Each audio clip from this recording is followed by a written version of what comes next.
BJPला हरवायचं आहे तर आपल्याला सगळं मिळून लढावं लागेल. जिल्हा परिषद हो, महानगरपालिका हो, पंचायत समिती हो, त्याच्यामध्ये स्वतः शिंदेसाहेब, रोहितदादा साहेब बी इथे वेळ देणार आहेत. या महानगरपालिकाला, जिल्हा परिषद, पंचायत समितीला साहेब सगळ्याला बोलणार आहेत. आणि आपल्याला येणारा जे आमदार आहेत, खासदार आहेत, ही बेस आहे.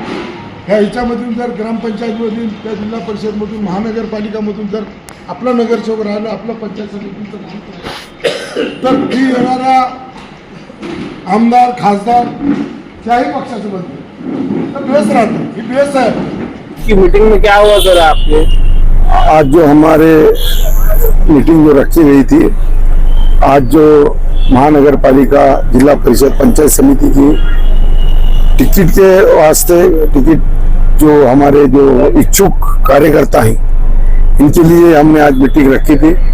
इसके लिए आज जिला परिषद हो, महानगर पालिका हो, पंचायत समिति हो, आज बहुत से लोग हमारे पार्टी के अंदर इच्छुक है और हमारी जो बात कांग्रेस, उबाटा, वंचित से चल रही है, आने वाले वक्त में हमको यहाँ पर महाविकास आघाड़ी का महापौर जिला परिषद में जिला अध्यक्ष हमको राष्ट्रवादी कांग्रेस महाविकास आघाड़ी का बनाना है.